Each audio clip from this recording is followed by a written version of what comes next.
Everybody, I'm Whitney Gonzalez and I'm an alcoholic. Hi. Sorry I was late getting here. My flight was delayed. No. I didn't fly in, but they put me up near the airport. I'll tell you a little bit about myself, what it was like, what happened, and what it's like today. I'd like to thank Chris for asking me to come speak here. I get to do our primary purpose, which is to stay sober and help out other alcoholics to achieve sobriety. And there were a bunch of new alcoholics here who stood and introduced yourselves. Welcome. I never got to do that. When I walked into these rooms, I had had a little over 7 months without a drink. And that's because of where I got sober. I'll start from the beginning. Unlike a lot of people, I did this a little differently. I didn't start drinking till I was 33 years old. I drank for a little under 3 years, but I did it really well. And I had no clue the entire time that drinking had anything to do with anything that was going on in my life. It never clicked. Like I said, I started drinking at 33 years old. It was a little while after I'd had my fourth child, and my husband left. And for the first time in my life, I had to be alone. And I didn't know how to be alone. And the first thing I had to do, I had been a stay-at-home mom, and the first thing I had to do was get a job. So I went out and got a job as a cocktail waitress. And I started working there, and one day there was a customer sitting at the bar, and he was the bartender's customer, not my customer. But I had gone out to have a cigarette, and he came out. And I had just asked the bartender what time he got off, because I had needed a ride home. And the guy asked me if I needed a ride home, and I said, yeah, but see, I need to go home, and then I need to have my babysitter, taken home. And he goes, that's not a problem. So he took me home, and he took the babysitter home, and then he came back. And every day after that, he kept coming back. And like I said, I didn't know how to be alone. This guy was very young. He was about 10 years younger than I was. And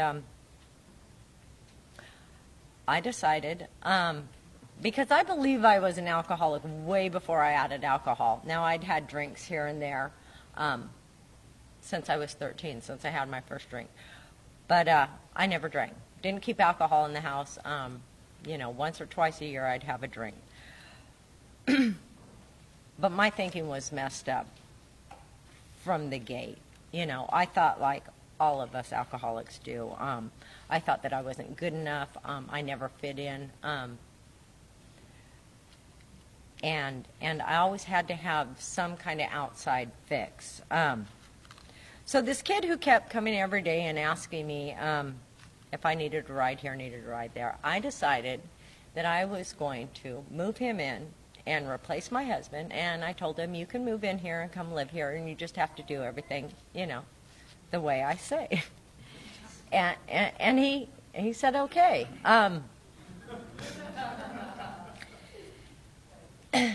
And like I said, we didn't drink. My husband and I didn't drink. We didn't keep alcohol in the house. But this kid did things a little bit differently. And he would go out at night, and he would go to the bars and play pool. And he started bringing me along. And one night, he brought me over a Coors Light, and I drank it. And the whole reason I had never drank alcohol before is I didn't like the taste of alcohol. And to be honest with you, there were plenty other things you could do that tasted better. So I drank this Coors Light, and it didn't taste that bad. And so every time we would go out, I would drink Coors Light. Didn't think anything of it. 4, 5, 6 months into this, I knew it wasn't going to work with this kid, and I told him he was going to have to leave and move out. And I really don't know what was going through his head, but he was angry, and he ran me over with the '72 Dodge truck. And I was rushed to the hospital, and I was, I didn't have a pulse. I didn't have, they life flighted me to another hospital, and I was just totally crushed. I mean, literally crushed. And they did what they could, about 6 hours of surgery to get my arm put back, together and sewn up all over, and then they sent me home. Well, I have 4 kids. And I couldn't take care of them. So my ex-husband came up and picked up the kids and took them home, and my mother decided to take me home, have me move back with her so I could recuperate. And I did. And I could do nothing for a long time. I was all bandaged up and swollen and all that, and I could do nothing. And I had never not been a mom. And I didn't have my kids, and I didn't have anything to do, and I would sit there and I would watch TV, and the only things on TV during the day were like ads for diapers and baby toys, and I would just sit there and cry and think, who's watching my kids? I know they're not doing it like me, and how are they? And I was making myself crazy. So as soon as I could move around, I started thinking about that Coors Light. And I got over to the bar right around the corner, and I sat down and I had one. And I had another. And pretty soon I wasn't thinking about how much I missed my kids and who was taking care of them. And it didn't take me long before I was a daily drinker. I can't tell you the time frame, but like I said, I have a very short drinking career, and I can tell you that I knew every bar that opened at 6 a.m. I knew what bartenders worked what shifts. I don't think normal people did that. At the end of my drinking, I drank from the minute I got up till the minute I went to bed. And I did everything I did on Coors Light. So it doesn't matter how long you've drank or how much you've drank or what you've drank. If you're an alcoholic like me and you add alcohol in any form, in any amount into your body, you don't know what's going to happen. But I didn't know that. See, I thought I was going to the bars to play pool and to socialize, and I ranked bars by their pool tables and by their jukebox, and that's what I was doing. In my mindset, I was still the stay-at-home mom, the PTA president, but I was anything but. From sunup to sundown, I was hitting all the bars. And the last 5 months of my drinking, I got arrested 5 times in 5 months. I had never been in trouble before. 2 of my arrests were DUIs. They were exactly to the day, 2 months apart, and my blood alcohol level on both of them was 0.23. Still didn't click that alcohol had anything to do with it. You know, in my mind, it's, well, of course it's that high. Look at how small I am. No clue whatsoever. I don't know how much of you have been into the book and listened to other speakers, but they'll tell you more will be revealed. And I found that to be so. I now know that at one point I was offered, for my second DUI, I went to court, and I chose jail over AA. and I didn't know this for a lot of years in my sobriety. But I had my second DUI. I went up to this, it was in another county, because I drank and drove everywhere, okay? And I didn't drink and then drive. I drank and drove everywhere. But I got my second DUI, and I went up to court, and the courthouse was right in front of the bar, and so, which was also right next to the cop shop. But so I had gone into the bar where I'd frequently gone, and they asked, and they knew me, and they said, "Whitney, what do you want?" And I said, "I'm just having water. I have to go to court." I said, "You know, something happened leaving one of these places." And there was a guy sitting at the bar, and he turned around, and he said, "Do you drive a brand new Dodge truck?" And I said, "Yes." I said, "How do you know?" He said, "Oh, I was your arresting officer." He said, "I tell you what you do. You go to court. They'll tell you, you know, your charges. Plead not guilty. Tell them you want a public defender, and they'll postpone it. And I can pretty much guarantee the officer will never show up to your trial. When you come back, I'll buy you a drink." I said, "Okay." So I went to court, and the judge read my charge and told me what I would get if I pled guilty then. And I said, "Not guilty. I want a public defender." And she said, "Okay." And she was looking through my thing. She says, "Oh, it looks like you just got one of these." "Oh, exactly. 2 months ago to the day. You have pretty high blood alcohol level." She says, "Okay, we'll postpone this for whatever date," she said. "We'll get you a public defender, but I want you to go to an AA meeting every day." Now, I didn't know anything about AA, but apparently, in my mind, if you went to AA, you couldn't drink. And I had a drink waiting for me at the bar. So I said, "Not guilty." I took the 90 days in jail. But I don't want to go to jail. You know, I'd been arrested 5 times, I told you. I didn't go to jail any of those times. Again, in my mind, I was not a criminal. These things were just happening to me. But they wanted me to do 90 days for this, and I didn't want to go. So I had arranged to do this alternative to jail.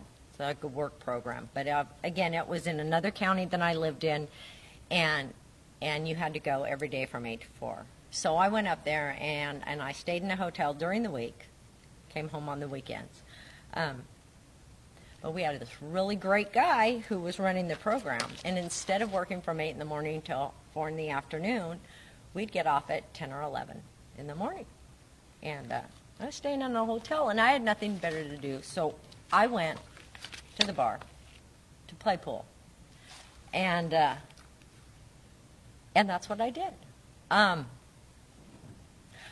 was driving at the time. I had a brand new truck. My license was pulled after my first DUI, but it was 10 days after I had just bought a brand new truck, and would they think I wasn't going to drive it? And so I was even driving it up to this jail program. But anyways, apparently one night when the bar closed, instead of going back to my hotel room, I guess I decided I missed my kids and was going to go see them. And in a blackout, I hit a car going 90 miles an hour. And I kept going. And this non-criminal thought up a plan as I was going home. And I got all the way. I parked the truck in another city. I called my ex-husband, and I told him he needed to come get me. I got, like, everything out of the truck, had him wipe it down, because I had a plan. And I told him, "Look, I'm not supposed to be driving, of course, because I don't, have a license." I said, "So this is what we're going to do. You're going to take me back up to the jail program so I have an alibi, and you're going to report my truck stolen." And he said, "Okay." He said okay to a lot of things to my detriment, which is probably why I didn't see my part in a lot of things for a long time. But so he took me back up to this jail program, and I went and signed in at 8 in the morning, and we got off at about 11, and this time I went back to the hotel room, and I called my ex-husband, and I said, so did you do it? And he said, no, Whitney. When I got home, there were 2 highway patrols waiting, and they're looking for you. And someone saw you, and they got the license number, and they're looking for you. And I freaked. And I ran from this jail program. And I called my boyfriend, because, you know, when we're out there doing our thing, we have husbands and boyfriends. And so I called my boyfriend, and like I said, I had never been in trouble before. I didn't know a lot about the law, but I knew they were looking for me, so I told him I had to get out of California. And I know.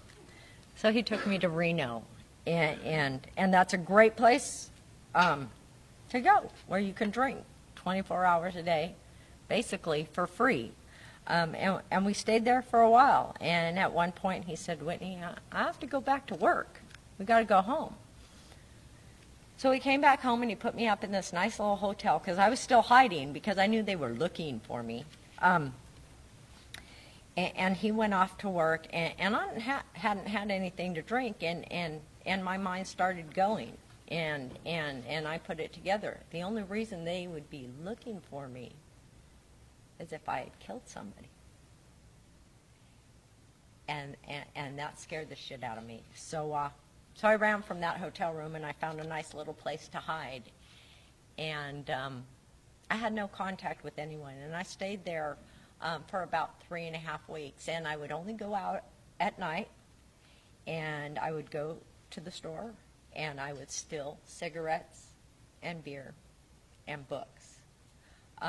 And that's how I passed my time. I drank till I passed out, and I read. Because if you're drinking and you're reading, you're not thinking about you. And I did this continually. And I had, again, no contact with anybody. Remember, I believed, and I think probably that's the alcoholic paranoia, but I believed they were actually looking for me. So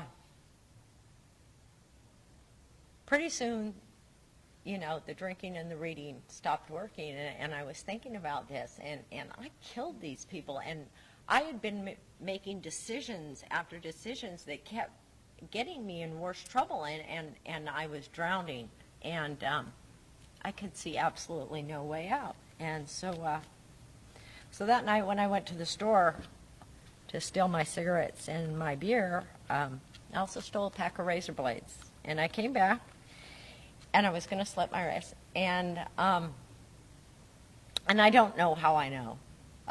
But it was my brother's birthday, and I knew I couldn't kill myself on my brother's birthday. And so I figured that would give me time to write letters to my kids. So I wrote a letter to all my kids telling them how much I loved them and how much they meant to me. And then I wrote a letter to each of them individually, and then I wrote another letter, and that's insanity. I have to tell you right now, when I read the steps and they said restore us to sanity, I understood insanity in my life. Professing on paper how much you love somebody, but you're going to off yourself is insane. But anyway, so by the time I finished those, it wasn't my brother's birthday anymore, so I got the razor blades and I slit my wrists, and I waited to bleed out. And 7.5 hours later, I came to, and my first thought was, Whitney, you fucked this up too. And I was a mess, and I was covered in blood, and the place I had, you know, stayed was covered in blood, and so I needed some help. And so I snuck to a phone booth, and I called somebody. And I didn't call somebody who would really help me. I called someone I used to drink with. And they came and got me and put me up in yet another hotel and cleaned me up and bandaged me up as best as they could, and got me a case of Coors Light and put me to bed. And I had just written these, you know, letters to my kids, and I missed my kids. I hadn't seen them for so long. Now, I had been doing things where I was putting drinking and my fun or my whatever in front of seeing them, but all of a sudden I really missed them and I really needed to see them. And so I called my ex-husband and I said, I just want to see my kids. If you let me see the kids, I'll turn myself in. And I probably wouldn't have, but I wanted what I wanted, and I was willing to bargain. And he said, no, Whitney. And he never said no, but he said no. And I hung up the phone, and about 40 minutes later, there was a knock at my hotel room door. And I answered the door, and there were 6 Sunnyvale police there. And they said, are you Whitney Gonzalez? I said, yes. And they said, you're under arrest. Now, again, I thought they had been following me and watching me and you know, knew I was there and came to pick me up because I had killed somebody. I need to tell you all right now, I killed nobody. I was picked up on a $5,000 warrant for not showing up for court for one of my other 5 arrests. But I didn't know that. Okay. Sometimes I forget to tell people that I didn't kill anybody when I get through with my story. So anyways, but I believed that that's why they were taking me to jail, and I believed I'd killed somebody. I believed that I was going to prison, and I was okay with that. I just was willing to end my life because I couldn't manage it, so I was okay with that. And I went to jail, and I told them, just put everything together, and I'll plead guilty. And I was ready to spend the rest of my time in prison. Again, I got sentenced, and I was sentenced to 7.5 months in jail, and I did 5.5 months there, and was released and taken to the other county to finish out from where I ran from. So I only went to jail once, but I did a jail tour. I didn't belong in there. I didn't want to be there. And there's not a lot to do in jail. But I read. I read a lot. And that's what I was doing.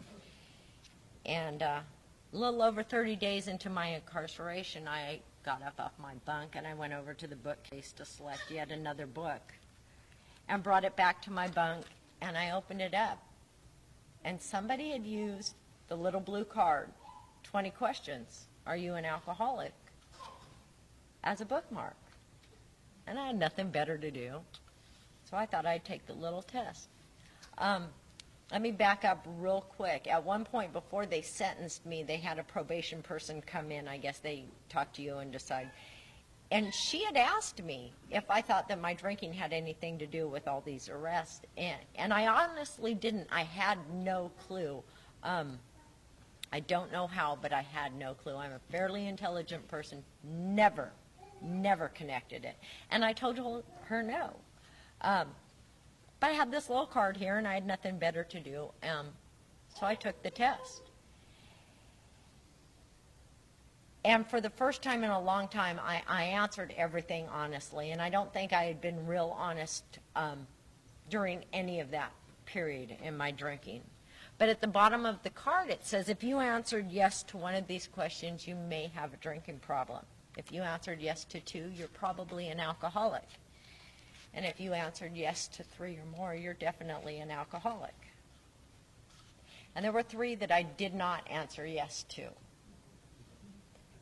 And I was so relieved. I was an alcoholic, and that made sense. Up to that point, nothing had made sense. I didn't understand how I went from having this seemingly normal, happy, healthy life to making decision after decision where I just went straight downhill. I never saw the connection with alcohol. This made sense. I knew one alcoholic in my entire life, and that was a sober alcoholic. He was sober 28 years in this program when he died. So all I knew about alcoholics were that they didn't drink. I knew nothing about the program. But I knew what kind of man he was, and I knew this would work for me. So I took that book back, and I picked up the big book of Alcoholics Anonymous, and I started reading it. And it took me about 36 hours to read it straight through, and it made sense. It was such a relief. On page 33 and More About Alcoholism, I am described precisely, and I knew without a shadow of a doubt that I was an alcoholic.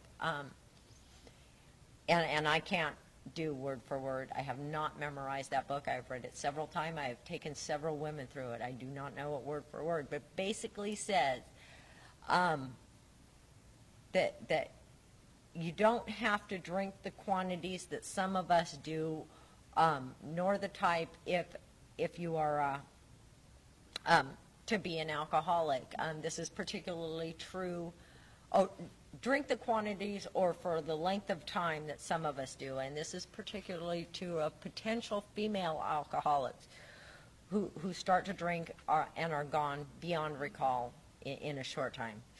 And that's paraphrasing. I don't know it word for word, but it was me. Everything about it was me. I remember when I first walked into these rooms, I had these fears, because we have all sorts of fears. I still have fears, but they're different fears now.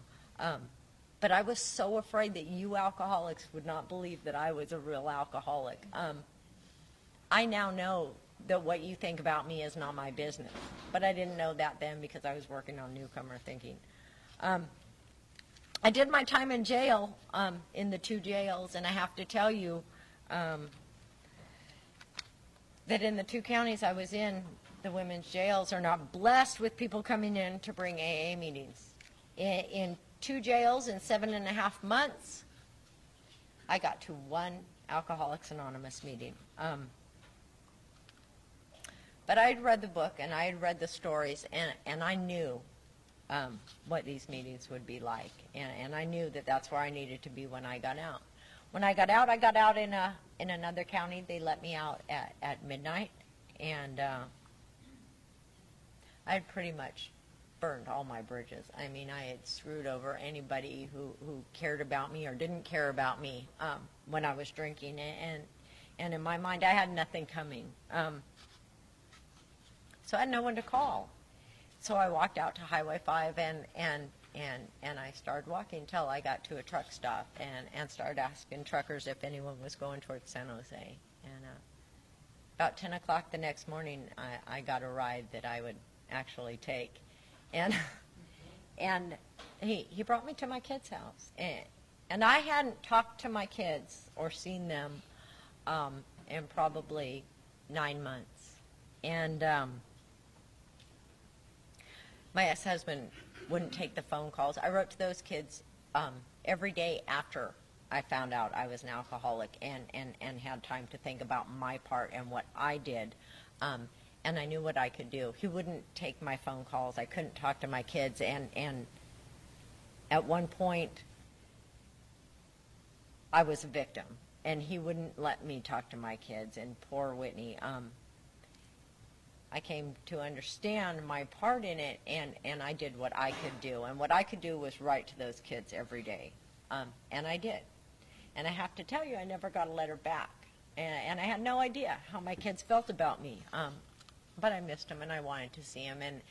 And so this truck driver took me to my kid's house, and I went and I knocked on the door, and my 4 kids came to the door, and they hugged me, and they loved me.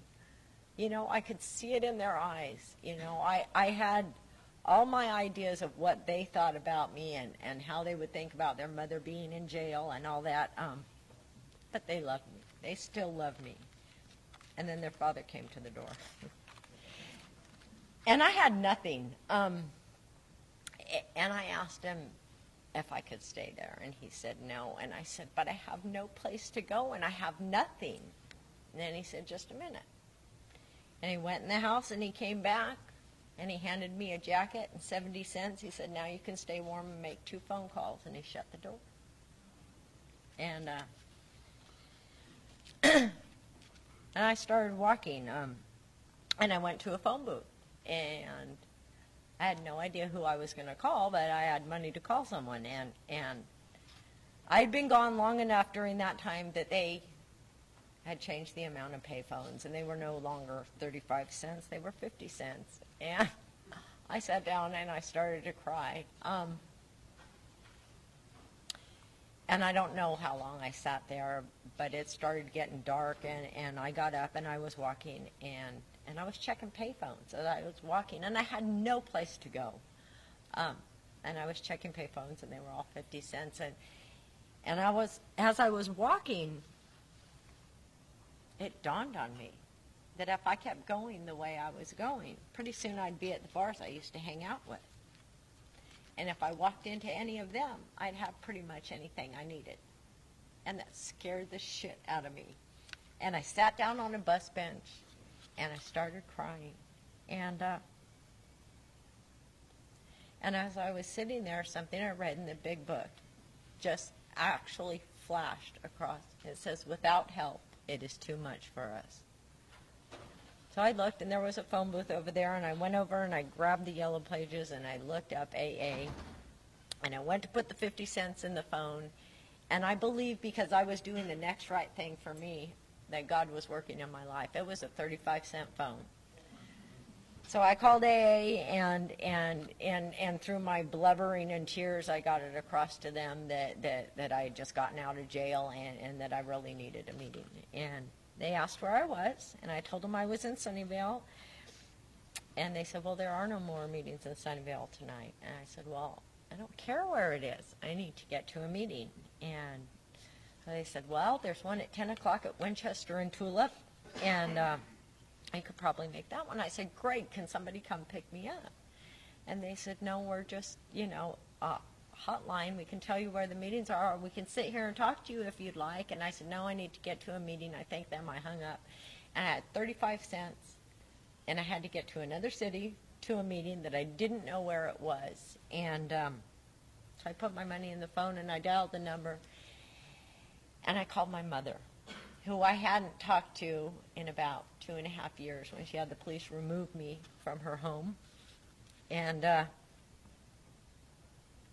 my heart sank because the answering machine picked up, and I didn't want to waste the 35 cents. So I started to say, "This is Whitney. I just got out of jail. I have a problem." And she picked up the phone, and I told her, that I was an alcoholic. I've been in jail, and I need to get to a meeting. And she didn't even hesitate.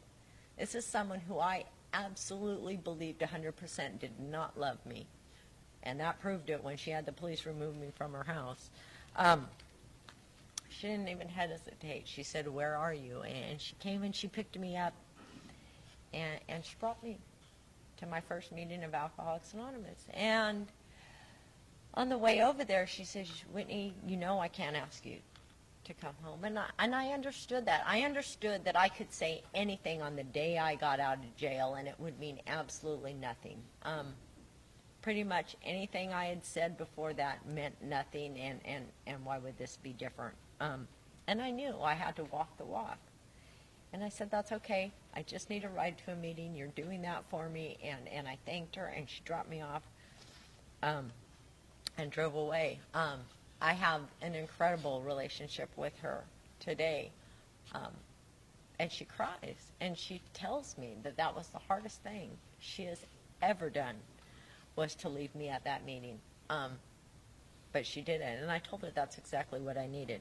And I knew I could get help there, and I knew how welcoming they'd be. And I walked into my first meeting of Alcoholics Anonymous, and there were 3 old men sitting at a table. And that's not how it was in the book, and that is not what I expected. And as much as I needed to be there, and as hard as I struggled to get there and what I went through, I turned and started walking out. And one of them, and I will never know which one, said, "Come back, you're in the right place." He was absolutely right. I haven't felt the need to leave these rooms ever since. If anybody hasn't told any of you newcomers, you're in the right place. When I sat down at the meeting, nobody else ever did show up. The chairperson spoke. The other guy attending spoke. The secretary said something, and there was a lot of time left, and they asked if I had anything to say, and I just told them everything. I lost it. And they said, honey, don't worry. Look, there's other meetings, and we can take you there and introduce you to some women in this program. And two of those gentlemen took me to a midnight meeting, and they introduced me to some women, and one of those women took me home that night. Made sure I got to a meeting every day until I got a hold of somebody and got a plan of action for Whitney. I have had nothing but love in these rooms. The people I have met, the people I have helped, the people that have helped me, it's an incredible thing. We all get here differently. Our experience can vary to nth degrees, but the one thing is if you want this, there are so many members of Alcoholics Anonymous who will be there to help you in any way they can to keep you sober and to show you the way. I have a home group. I have a sponsor who has a sponsor. I have several service commitments. And I have since the beginning. At my third meeting of Alcoholics Anonymous, I got a sponsor and took the steps with her that night. Now, again, I had had a little over 7.5 months without a drink, but I was still working on my thinking. In 9 hours, we had gone through the first 8 steps and had a plan of action for my 9th step. And a lot of writing, a lot of talking, a lot of praying, but I absolutely did not understand what I did. And she would tell me, get up in the morning, write this, call me and tell me what you wrote. And I wanted to ask her about what we had done. And she said, no, just tell me what you've wrote. Okay, good. Now, go through your day tonight, write this, call me, tell me what you wrote. And I said, and she said, click. I thought I needed to know. I now know that I don't need to know. I now know that the work I did with her is probably why I have one sobriety date, because I jumped in immediately and took the steps. But again, I didn't know that, and I had nothing. I have to tell you, I went to a lot of meetings in the beginning. I had no place to stay and no money and no anything, but somebody had given me a yearly bus pass, and I had a bus pass and a meeting guide. I had never ridden the bus before, so I used my meeting guide and my bus pass, and I learned to ride the bus by just picking out a different meeting and try to figure out how to get there on the bus. Took the bus for over 4 years of my sobriety. Never had a problem getting to a meeting, never had my thinking, or me doing the right thing. It was how it worked out for me. I would have told you no, I couldn't do it. But I was in a meeting, and it was a noon meeting, and the secretary had gotten a job and wasn't going to be able to do it, and I happened to be the only one in the room with over 6 months. So I got elected, the person I was sitting next to. So I've been in service ever since. I've had a meeting. I work with H&I. I take them in. I work with other girls. I got my first sponsee because I had taken the steps when I was 10 months of sobriety. She had 4 months at the time. And she wanted what I have. She celebrated, in August, she celebrated 5 years. And I called my sponsor and I said, she asked me to be your sponsor and take her through the steps. And she said, have you gone through the steps? I said, yes. And she says, then take her through the steps. And so I did. I did what was suggested. If I had worked on my thinking or what I thought I was ready for, I probably might not be in service now. I probably might not have a sponsee, and I probably might not be sober. But I did what was suggested because I didn't know any better. I have a blessed job. I get to work with a bunch of alcoholics each and every day. And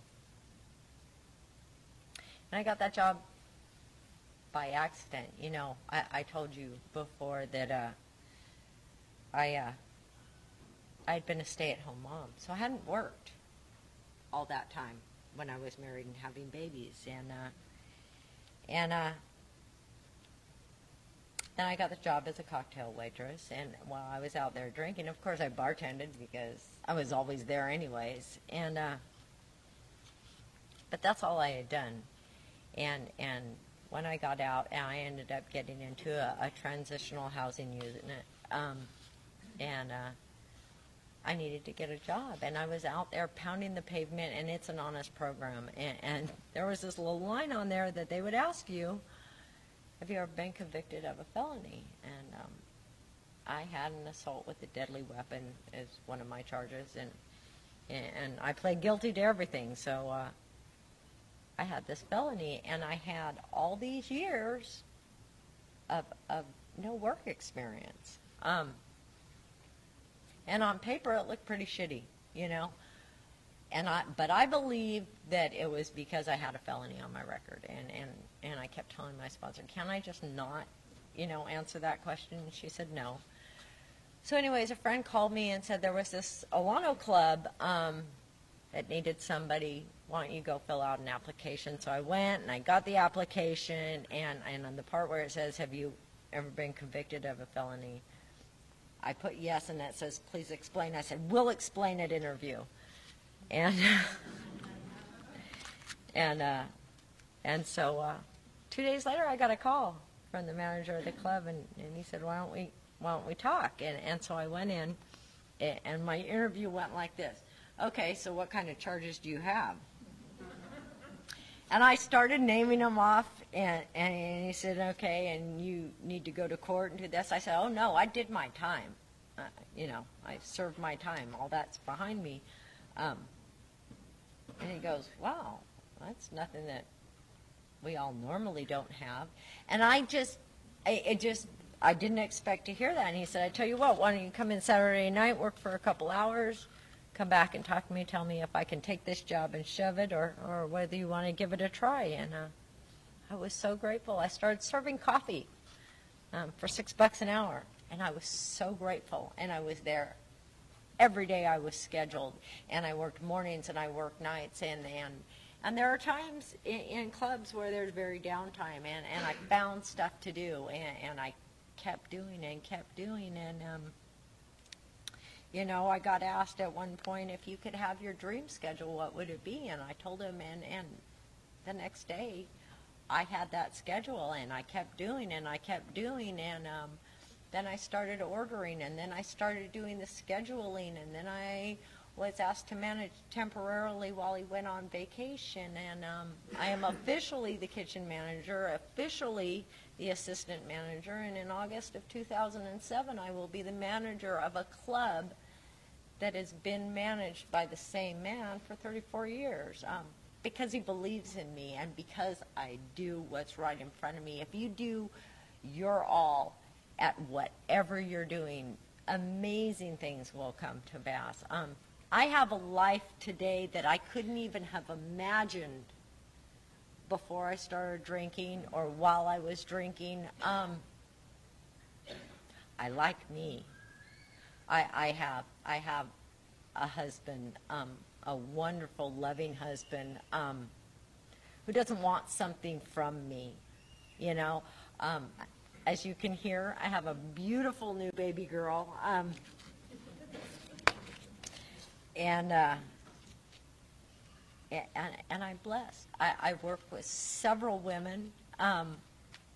I've taken them through the steps. I have service commitments at amazing meetings with amazing people. This is a good deal, you know. I used to hear when I first came in that people were grateful to be an alcoholic, and I didn't understand that. I was relieved to be an alcoholic, but I didn't understand being grateful. But I'm very grateful to be a sober member of Alcoholics Anonymous because I smile all the time. You know, my life isn't great all the time, but I handle life. You know, I have all sorts of little problems these days, and that's what they are. They're little problems. And I have these little problems because I have these wonderful responsibilities like a family and sponsees and a job and a house and all those good, normal, everyday things that I couldn't even imagine getting back at one point. I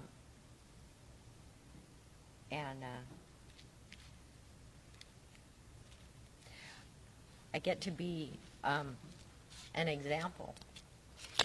I have an 18-year-old son who just celebrated 13 months of sobriety. He got sober when he was 17. After he got arrested, his dad dropped him off at the club. Didn't want anything to do with them. And he didn't stay clean at that time, but by my example and my doing the right thing as a sober member of Alcoholics Anonymous, a hard thing as a mother, but the right thing as a sober, I set down guidelines and I kept to them. Just like if I said I would do something for him if he did this, it was the same way. He couldn't live there if he used, period. And when he used, as hard as it was, I had to look him in the eye and take his keys and tell him to pack a bag and go. And if he was ever ready to come back. And like I said, he celebrated 13 months of sobriety. He started a meeting from another anonymous group at my club that very beneficial to a lot of people, a lot of young people. But he started a CMA meeting, which is Crystal Meth Anonymous, and that was. But he got sober in AA. He works with an AA sponsor, and he works out of the big book of Alcoholics Anonymous. There's all sorts of programs out there, and there's all sorts of 12-step programs, and they all are children and grandchildren of Alcoholics Anonymous, which is the 12-step program that works and has been working. Get a book, read the book, take the steps with somebody who's taken the steps and can guide you through. Please don't rely on your thinking. Sponsors are great for that. You don't have to understand why. You don't have to like why. You just have to do. Then you will be amazed. Amazed at the change in your life. You know, I used to believe that this was a program for people who wanted it and not needed it. I now know it's for people who do it. Jump in with both feet. Get involved. Surround yourself with sober members. Go to meetings. Get commitments. You know, get numbers. Use the numbers. Get a book. Read the book. Okay? It's not going to do any good on your nightstand. The program of Alcoholics Anonymous is in the book, and the program is the 12 steps. And if you're not doing the 12 steps, you're not doing the program of Alcoholics Anonymous. I know there's a lot of time left, but I don't know where else to go. I don't have a lot of good stories. I was a blackout drinker, you know. I didn't know that wasn't normal. I didn't even know what a blackout was until I came into these rooms, you know. I didn't know that everybody didn't do that. So I don't have any really good stories, and I didn't have a glamorous, wonderful drinking career, but it got me to where I was supposed to be. It gave me people like you,